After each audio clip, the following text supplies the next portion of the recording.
I'm going to speak without reading anything, just a very short thing to tell you where the sticking point is.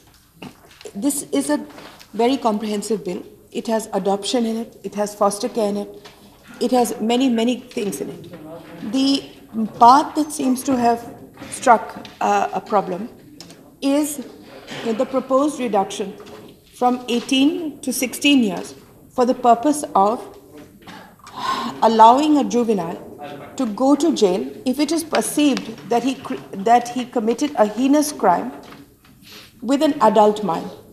This is not a common or garden bill.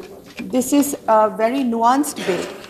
And I'd just like to explain to you, before you start the discussion, what it means. It does not mean that a 16-year-old goes to jail at all. There seems to be an oversimplification in most people's minds. What it actually says is, suppose a child commits a crime in the heinous category, which is murder, rape, some kinds of arson. Suppose he commits that. He will then go before, and he is under 18, he will go before a juvenile justice board. The board does not have police on it, it doesn't have lawyers on it, it has psychologists, it has social workers, it has experts. Their job is not to condemn him or anything. They will decide whether he committed the crime with an adult mind or a childish mind. For instance, to give you an example, if someone's father has been coming home every day and beating the mother and stubbing his cigarettes out on the child, and one day the child just gets up and has a fit of temper and he picks up a bottle and smashes it on the father's head, and the father dies. Is this a heinous crime? Murder is. But did he commit it with a childlike mind or with an adult mind? Obviously with a childlike mind. It's an unthought of, spur of the moment crime in retaliation for perceived injustice. Now, if the board decides that this child committed this crime in a childlike fashion, even if it is rape, for instance, he was committing it because he was being egged on by people older than him, as a bet, as something that might be perceived as childlike, he will get the benefit of the doubt and go in for 3 years into reform school, as the Nirbhaya boy did. If it is perceived that it was a thought out, adult, mature crime, for instance, last week, a little girl, age 7, was fed biscuits laced with drugs by 3 boys aged 16, who then took her to a field, kept her there for 3 days while repeatedly raping her. Now, this in no way would be constituted as a childish crime or committed by children. It has been thought of, it has been planned for, and it has been executed in an adult manner.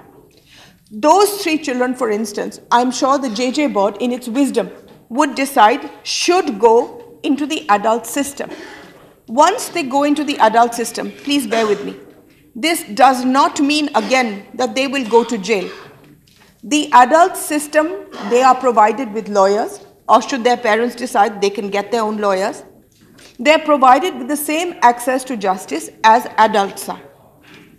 These children will then appear before court, and the court will decide whether they are to go in to an adult system or to a juvenile system. So again, they get a second chance.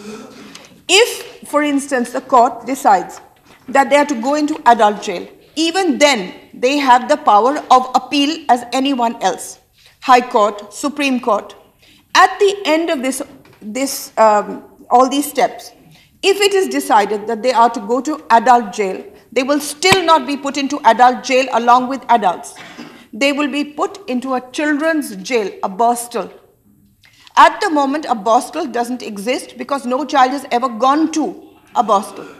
But the system will create it. Once they go into Borstal, they will stay there. And please, again, listen. They will stay there only till they are 21 years old. If at the age of 21, there will be another check on them. And if that check decides that they have served their sentence, that they have now reformed, that they are we no longer need to have them locked up. They will be released. If it is decided that no, they're completely recalcitrant, they have learned no lessons, and they still are of that criminal bent of mind, then they will serve their full sentences, whatever they are. This is the bill. You cannot get more nuanced and more compassionate than this. Today, the whole of India is in a somber mood. We have the parents of Jyoti sitting here watching us. Why are they such special people that we listen to them? Not because, listen. Okay, maybe I shouldn't take names. Not because their daughter died, but because they sold their land to have her educated, which means that they are far-thinking, modern, good human beings. This is not, as a member of parliament so correctly pointed out yesterday, it's not a retrospective bill. We can do nothing about that young man. He will come, he will go his own way in life, and God willing, be a decent citizen after this, if it's possible. But it will stop a large number of boys who have got into this. The newspapers will tell you that this is the juvenile involvement in crime is the fastest rising segment of crime out of all crime. All police people that you talk to will tell you that children walk in every day into the police station and they say, "Humne ji qatl kar diya, humko JJ bhejo."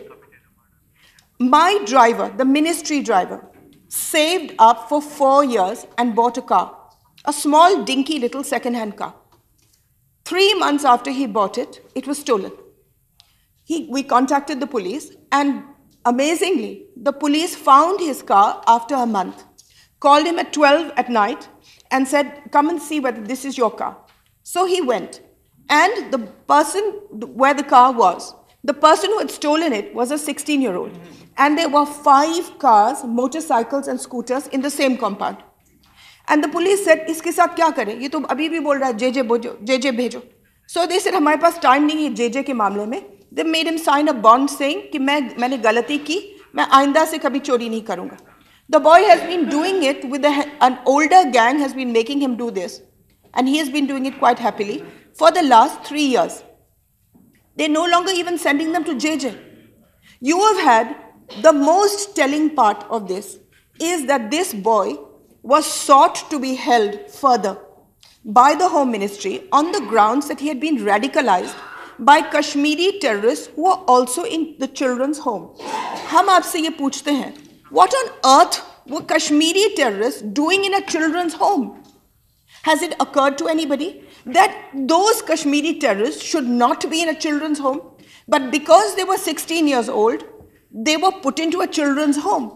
Now, are we going to make no differentiation? आप terrorist हो, murderer हो, rapist हो, कुछ भी करो, आप उसी home में जाओ और एक दूसरे को infection बढ़ा दो. I can't make separate homes for rapists, and separate home for young murderers, and separate homes for young arsonists, and separate home for young Kashmiri terrorists. I can't do it. They all go in together. Do we really think that these are children? You say let a child be a child, and I'm saying absolutely.